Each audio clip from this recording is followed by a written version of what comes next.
Hello and welcome back for another GiantSlayerTV Top 10 video. Today's video will be a countdown of the top champions for ranked play in patch 11.23. We're continuing to break down the 11.23 meta since it's an extended patch, especially since we didn't have a top 10 champions list the previous week due to the holidays. Don't expect too many surprises on this list as the meta is quite figured out at this point. That said, we'll be looking at a wide variety of champions from carries to frontliners to utility. With that, let's go ahead and get started. But before we begin, please don't forget to click the links in our description. Give your support to everyone who helped make this video happen. We host many TFT tournaments with plenty of exciting content to come. Be sure to also follow our GiantSlayerTV social media pages.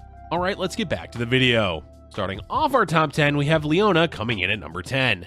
There's quite a few frontline options in set 6, and only a few of them have CC, unlike the previous set where most of the meta frontline champions did. That means the goal of your frontline in this set is a bit different. Hard to kill and self-sustain is key, and Leona is one of the best at that. Leona not only provides a shield for herself, but also boosts the magic resist and armor of nearby allies after casting her ability, comparatively to, say, Mundo, who is a bit selfish as a tank and only heals himself. While Mundo is quite good as a frontliner, Leona is splashable in multiple comps. Fairly hard to kill, scales well with defensive items, and can boost the defenses of nearby allies. That's pretty good. Lacking CC does mean Leona is often subbed out for Braum, though it is common to see the two played together. It mostly depends on your comp, since Leona also pairs well with Academy champions like Yone or Katarina. Since both of those carries are dominant in the meta, it naturally makes Leona one of the most consistent frontliners currently. Next up on the list is the number 9 champion, Janna. As is tradition for our top 10 champions each set, we generally have one spot for the Mystic type synergy of the set. In set 6, that synergy is Enchanter. There's plenty of good options within the traits such as Tarek and Orianna, but of all the enchanters, Janna stands out above the others. Interestingly enough, Janna is a bit underplayed in the meta because the impact she has on a fight isn't quite as apparent as, say, Tarek healing the carry or Orianna CCing the backline. This likely stems from the issues of player perception on what Janna actually does. When she casts, it looks like her healing and knockback effect are just in the radius around her. This is true for the knockback, but not for her heal. Heal is actually your whole team, and that is an important distinction because it does mean Janna is healing a lot more than players may be expecting. Because of that, she outshines Tarek, though Tarek as a front line should not be ignored. Janna also fits well into a multitude of compositions, particularly Innovator, since it often runs Orianna, providing Enchanter, and Heimerdinger, which provides Scholar. But anytime you're needing a bit of extra utility, Janna can be added to any board. Continuing on, we have Victor coming in at number 8. We debated whether Victor should be lower on the list or not because he does have a huge impact on the late game, especially since Arcanists are doing well in the meta. But as a 5-cost unit, the meta is a bit too fast-paced for Victor to be 2-starred consistently, and not being level 2 is an issue for him. That said, if you're running Arcanist and make it into the late game, the ultimate goal should be to swap into Victor. Same goes for Chemtech boards, as Victor just does a whole lot of damage. Not to mention, his auto attack lowers the armor of enemies hit, so there's some use in running Victor in a non-AP comp. Overall though, Lux and Malzahar are a bit more consistent in the meta, but Victor has a higher cap than the other AP carries by far. Lissandra makes it onto the list in the number 7 spot, despite being the unit with the most fizzled ultimates. We've all been there. The fight is nearing the end, and Lissandra is just about to cast her ability. Finally, full mana. Then she casts and nothing. The enemy unit dies or moves, or who knows what, the cast fades away into nothing. Surprisingly, despite that issue, Lissandra is still quite a good champion in the current meta. The two main reasons are how well she does in the front line, which does help with the ability fizzling issue, and what her ability actually does. It's not just damage, as the enemy units hit by the AoE of her ability also deal reduced attack damage, a 40% reduction to be exact. This means against any board that relies on AD damage, Lissandra can stunt their damage output by a fair amount. Look at you, Yone. Lissandra also stuns the target of her cast, making her quite effective against assassins, so she can lock one of them down and then reduce the attack damage of the others. That said, Katarina is Katarina and doesn't care a whole lot about less attack damage, so that's an area where Lissandra isn't as good. But if you're in need of a bit of CC and want to run a board of Scholars or Chemtech, then we recommend tossing in Lissandra with a few items. Since we just mentioned him, let's talk about the number 6 champion, Yone. We've gone from a meta dominated by Yone and Academy to one where Yone isn't quite as dominant but is still quite good. Except it's not because of Academy this time, it's his other trait, Challenger.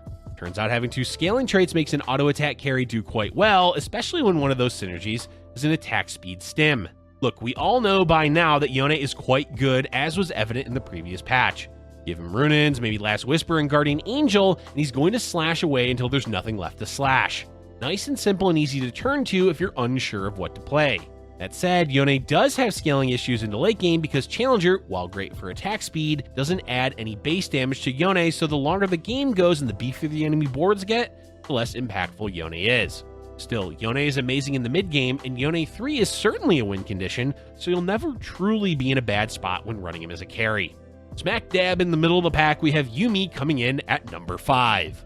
Yuumi is quite the cat-jaw, considering how much utility she brings to late-game boards. Even without Scholar, Academy, or any items, Yuumi is useful. There's not really any other champion in the late game that can do that quite as effectively. Being able to shield and also stun multiple champions for several seconds is just too good. The main issue for Yuumi, one that we touched on earlier with Victor, is that the meta is a bit fast-paced and 5-cost champions don't always come into play. Luckily for Yuumi, even at level 1, she's still impactful. So if you're level 8 or 9 and unsure of what to play, we recommend Yuumi so she can fit herself onto any board. Next, we have 2 champions that are quite innovative, with the first being Seraphine in the number 4 spot. Let's take a step back and think about how absolutely overloaded Seraphine was originally. Deals decent magic damage? Check. Heals allies? Check. Also increases the attack speed of allies? Check. And on top of all that, she also reduced the attack speed of enemies. Of all that, she only lost the ability to lower the attack speed of enemies, so her kit is still quite loaded. Not to mention, she's also an Innovator, a synergy that is doing quite well in the meta, and Socialite, possibly the most played and useful splash synergy in the whole set. Seraphine is like a 4-cost Yuumi. You can almost always play her and gain value. Of course, there is the Socialite hex to consider, as it's not always in an ideal place. Plus, without items, Seraphine does take a bit of time to cast, but she's still plenty useful and can be used as a pseudo carry, making her quite versatile in the meta. The second Innovator with arcane roots is Jace, who comes in at number 3. Jace is by far the best 5-cost champion for the late game because items scale so incredibly well on him, whether as a melee frontliner or a backline carry. Jace with Bramble and a few other defensive items is also going to smack down Katarina quite effectively once 2-starred. As we also mentioned, Innovators are quite good right now, with a 7 Innovator board and Jace carry being possibly the overall strongest late game cat board in the meta. Sure, Katarina is more consistent, but Jace and Innovators are more likely to win you the game with a bit of luck than Katarina will. Definitely recommend utilizing Jace in the late game, whether as a carry, tank, or just for a bit of utility. Surprisingly, or maybe not, our final 2 champions are low-cost units, with the number 2 champion being Vex. For anyone that played TFT back in the day, there was a certain well-known frontline mage. That unit was Annie. Annie would cast, deal a bit of damage, and gain a massive shield. Sound familiar? What made Annie such a good frontliner is very similar to what makes Vex such a good frontliner. Cast an ability, gain a big shield. On top of that, Vex is an Arcanist, so she scales well with AP. And on top of that, there's augments like Runic Shield that make Vex even better as a frontliner. Despite being a 3-cost, Vex also scales well in the late game, since defensive items with a massive shield go quite well together. But the largest impact Vex has is certainly in the early mid-game, where Vex 2 can solo frontline against practically anything. This buys a lot of time to be greedy or spend time rolling. While Leona is definitely a more well-rounded tank, Vex is by far the best frontliner. And finally, the number 1 champion for patch 1123 is, I'll give you one guess, it's Katarina. Truly shocking, we know. No one saw Katarina as the number 1 champion, considering how she's absolutely dominating the meta to the point where you can probably spam her into Masters and not even blink an eye. Interestingly enough, they did nerf Katarina shortly after 1123 came out, but that hasn't stopped Katarina with Assassin from taking over the meta. Thanks to Katarina, we have a bunch of other low-cost reroll builds as well, since it behooves a player to reroll when someone else is rerolling, as the odds of finding the champion you need are increased. Katarina also makes open forwarding look downright broken, since it accelerates how quickly a player can begin rerolling for Cat 3 and guarantees them a good carousel spot for the components. Overall, we all know Katarina is good, so enjoy playing her as a carry while it lasts, as it's likely she won't be nearly as good in 1124. And that's it for our top 10 champions for patch 1123. But before we go, we've got a few honorable mentions to talk about. First, we have to address the troll in the room, Trundle.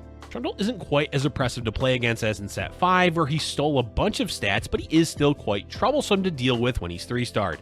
More than likely, he is going to be toned down next patch, so if you're a fan of the troll, we recommend giving the reroll build centered around him a try. Next is a champion we really wanted in the top 10, Ezreal. Ezreal is by far one of the best 1-cost because of how well he does as an early game item holder and carry.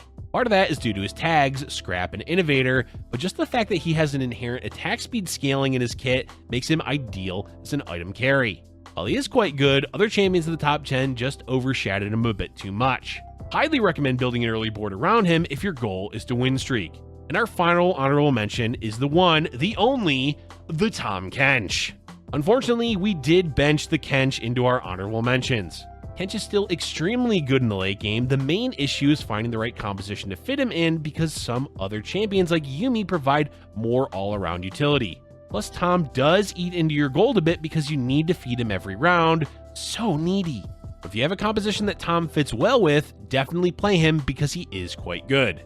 Alright folks, that's all we have for you for today. The meta is quite heavily influenced by Katarina and several other low-cost champions. While it's nice to see a 2-cost unit be so effective, it does make the higher-cost champions less impactful. That said, there's a fair amount of diversity in the meta if you do look past Katarina, so don't let that one specific comp dictate what you play. Let us know in the comment section below what champions you've been having the most success with that aren't Katarina. Thank you for watching, and if you're enjoying our content, be sure to like button and subscribe for future Giant Slayer TFT videos.